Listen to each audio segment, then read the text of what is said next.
Mga taga-Roma, unang kabanata. Si Pablo na alipin ni Hesukristo na tinawag na maging apostol, ibinukod sa ebanghelyo ng Diyos na kanyang ipinangako ng una sa pamamagitan ng kanyang mga propeta sa mga banal na kasulatan, tungkol sa kanyang anak na ipinanganak sa binhi ni David ayon sa laman, na ipinahayag na anak ng Diyos na may kapangyarihan ayon sa Espiritu ng kabanalan, sa pamamagitan ng pagkabuhay na maguli ng mga patay, sa makatuwid bagay si Hesukristo na Panginoon natin, na sa pamamagitan niya itinanggap namin ang biyaya at pagkaapostol sa pagtalima sa pananampalataya sa lahat ng mga bansa dahil sa kanyang pangalan. Sa mga ito kaya naman ay tinawag kay Hesukristo. Sa lahat ninyong nga sa Roma, mga iniibig ng Diyos, tinawag na mga banal, sumainyo nawa ang biyaya at kapayapaang mula sa Diyos na ating Ama at Panginoong Hesukristo. Kauna-unahan ay nagpapasalamat ako sa aking Diyos sa pamamagitan ni Hesukristo tungkol sa inyong lahat, na ang inyong pananampalataya ay bantog sa buong sanglibutan, sapagkat ang Diyos ang aking saksi, na siyang pinaglilingkuran ko sa aking espiritu sa ebanghelyo ng kanyang anak, na walang patid na aking kayong binabanggit sa aking mga panalangin. At laging isinasamo ko, kung ngayon sa wakas sa anumang paraan ay magkapalad ako sa kalooban ng Diyos na makarating sa inyo, sapagkat ninanasa kong makita kayo, upang ako'y makapamahagi sa inyo ng kaloob na ukol sa Espiritu, upang kayo'y mangagsitibay. Sa makatwid baga, upang akot kayo ay maaliw sa inyo, ang bawat isa sa atin sa pananampalataya ng iba, ang sa inyo at sa akin. At hindi ko ibig, mga kapatid, na hindi ninyo matalastas na madalas kong inaakalang makarating sa inyo, natapwat hanggang ngayon ako'y nahahadlangan, upang magkaroon naman ako sa inyo ng anumang bunga, na gaya sa mga ibang hentil. Ako'y may utang sa mga Griego, at gayon din naman sa mga barbaro,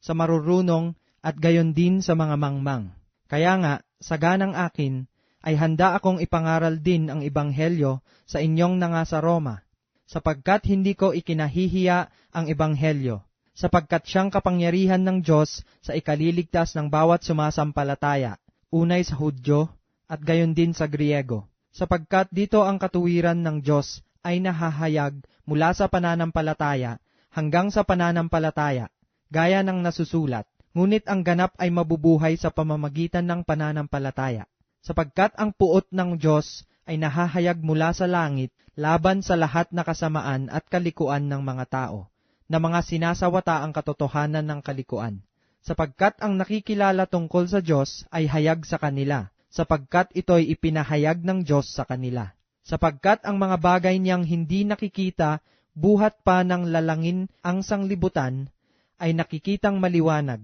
sapagkatanto sa pamamagitan ng mga bagay na ginawa niya, maging ang walang hanggan niyang kapangyarihan at pagka-Diyos, upang sila'y walang madahilan.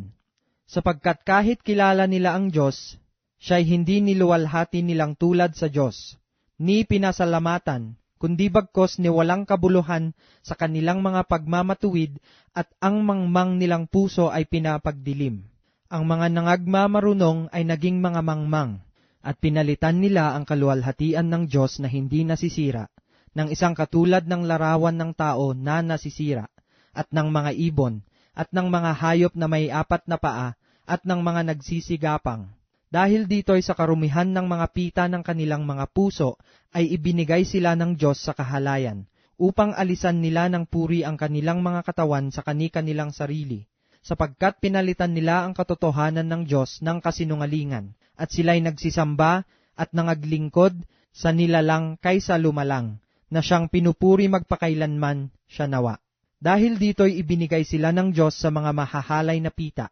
sapagkat pinalitan ng kanilang mga babae ang katutubong kagamitan niyaong nalalaban sa katutubo, at gayon din naman ang mga lalaki, na nang iwan na ang katutubong kagamitan sa mga babae, ay nangagningas sa kanilang karumihan ng pita ang isa't isa, na gumagawa ng kahalayan ang mga lalaki sa mga kapwa lalaki, at tumatanggap sa kanilang sarili ng kagantihan ng kanilang pagkakamali. At palibhasa'y hindi nila minagaling na kilalanin ang Diyos. Ibinigay sila ng Diyos sa isang mahalay na pag-iisip upang gawin niyaong mga bagay na hindi nangararapat. Nangapuspos sila ng buong kalikuan, ng kasamaan, ng kasakiman, ng kahalayan, puspos ng kapanaghilyan, ng pagpatay sa kapwa-tao, ng pagtatalo, ng pagdaraya, ng mga kasamaan, mga mapag-upasala, mga mapanirang puri, mga napopuot sa Diyos, mga manglalait, mga palalo, mga mapagmapuri,